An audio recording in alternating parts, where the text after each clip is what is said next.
A 15th century political mastermind, a man who literally wrote the instruction manual for seizing and holding power, spent his final days utterly undone by the very thing he claimed to understand better than anyone. Not by betrayal, not by a rival army, but by the women he paid for fleeting company. Hundreds of them.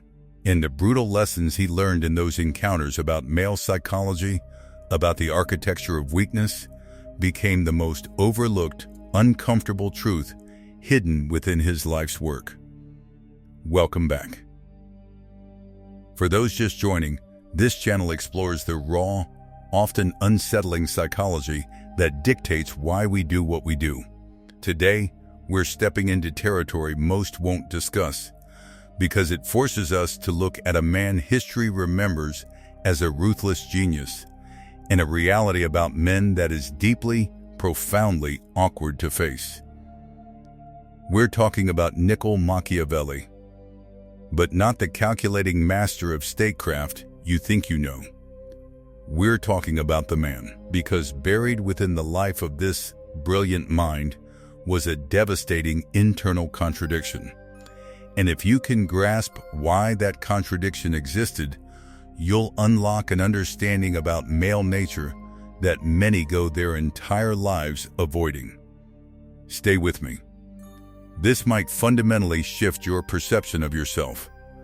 Most people think they have Machiavelli figured out. The name is a synonym for cunning, for cold, calculated strategy. They know the Prince, the handbook for tyrants. They picture a man made of ice and logic, but the textbooks conveniently skip the most human part of his story. For most of his career, Machiavelli wielded genuine influence. He was a top-tier diplomat for the Florentine Republic, rubbing shoulders with kings, popes, and the deadliest military minds of the era. He spent decades dissecting the rise and fall of titans like Caesar and Hannibal, obsessively searching for one pattern: why do the most powerful men inevitably turn on themselves? He watched it unfold. Men who commanded armies, who bent nations to their will, losing everything not to an external enemy but to an internal one. He documented this in The Prince, in his political essays, in letters to his friends. The answer he kept circling back to wasn't a flaw in their strategy or a stroke of bad luck. It was appetite. Specifically, a man's inability to govern his own hunger for female validation. And here's the bitter, poetic irony. The man who diagnosed this weakness with more clarity than almost anyone in history was utterly enslaved by it himself. In 1512, the political winds shifted. The Medici family returned to power in Florence, and Machiavelli's world collapsed. He was stripped of his post, imprisoned, tortured, and finally exiled to a modest farm outside the city. Everything he'd built was gone. He was 43, with a wife, children, debts, and nothing left but his own restless mind. It was during this forced retirement that he wrote his most celebrated works. But he also wrote something else: raw, unfiltered letters to his friend Francesco Vittori. In these letters, the stoic mask of the political philosopher is ripped away. He writes about his visits to local inns and taverns, describing in startling, self-aware detail his interactions with women of lower social standing. He refers to them with a brutal, honest, sometimes degrading familiarity. And then he'd return home, metaphorically don his royal and courtly garments, and sit down to write the definitive analysis of power. The contrast is almost painful to witness. This giant of political thought, writing about being mocked by a woman he desired, being laughed at, manipulated, reduced to a state of pathetic vulnerability. The most remarkable aspect of these letters? He knew it was happening. He wasn't fooled. He watched himself tumble into weakness the way a biologist watches a virus under a microscope. He could name the virus, analyze its structure, and still couldn't develop an immunity. In one famous letter, he recounts an encounter with a woman at an inn. He details her charms and then, almost laughing at his own foolishness, confesses that even knowing he was being led by the nose, even seeing the trap clearly, he walked straight into it. Why? Because intellectual understanding and actual freedom from a weakness are two entirely different states of being. And this, right here, is the psychology lesson most men never truly absorb. Let's go deeper. What Machiavelli observed wasn't just a personal failing, it was a universal male pattern. In his writings, he identified what we might now call the desire-induced blind spot, the psychological mechanism where a man's reasoning, long-term thinking, and self-awareness are hijacked the moment desire is activated. He writes in The Prince that men forget the death of their father more easily than the loss of their inheritance. But what he experienced personally was more damning.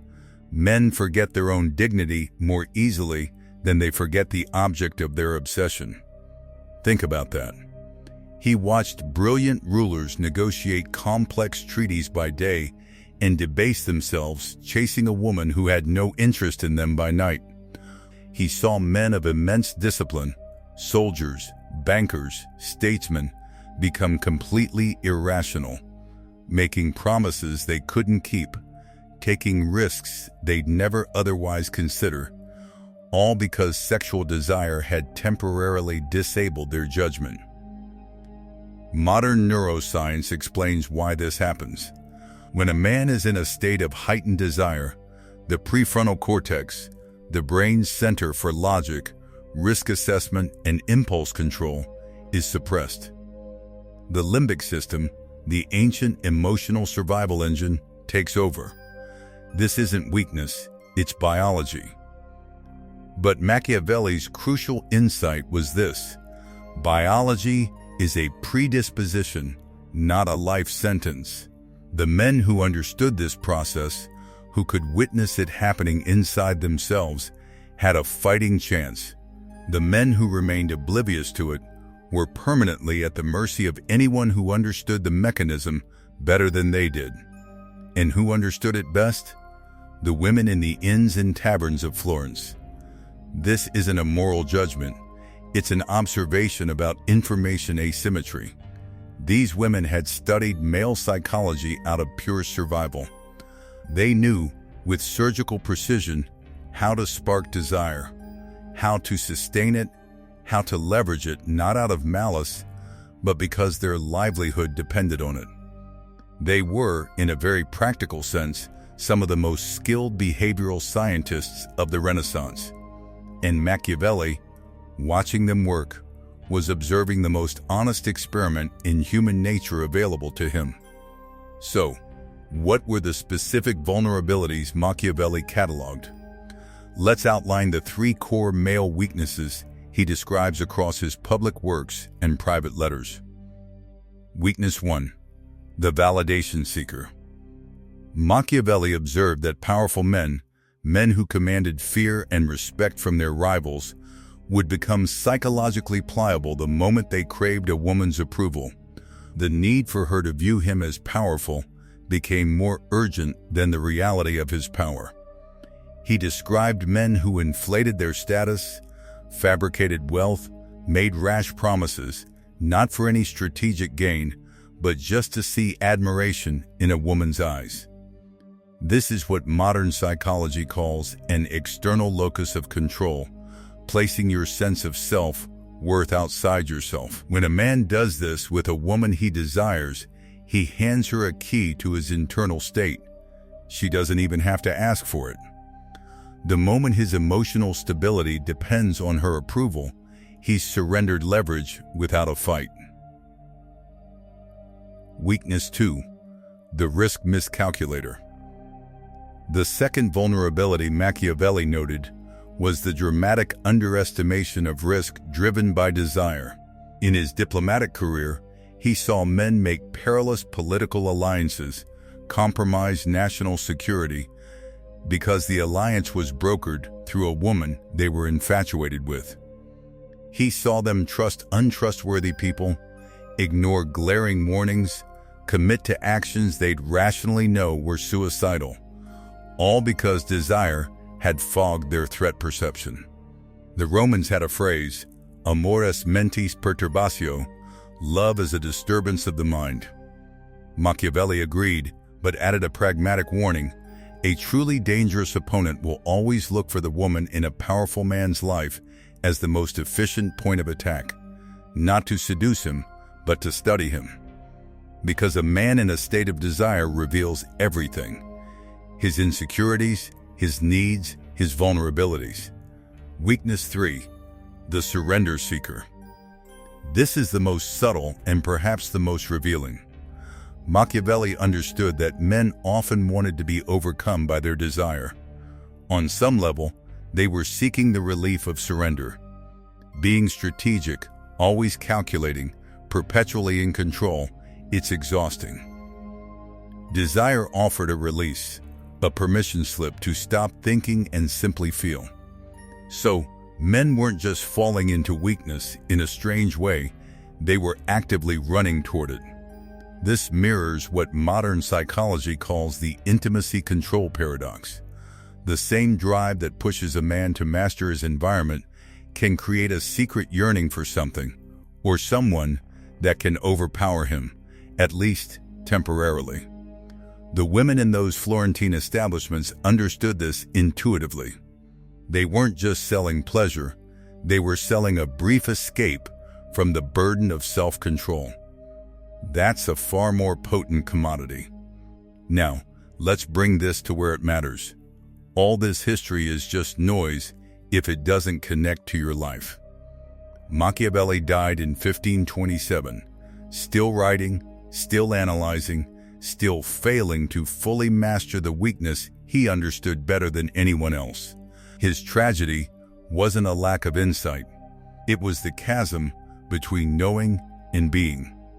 And that chasm is exactly what most men face today. You can intellectually know you're seeking external validation. That doesn't mean you've stopped seeking it. You can know desire clouds your judgment. That doesn't mean your judgment won't get clouded when it matters. Knowledge is a map, but the map isn't the territory. So, what do you actually do? Here are the 3 steps Machiavelli's life points toward, even if he couldn't fully implement them himself. Step 1. Observe.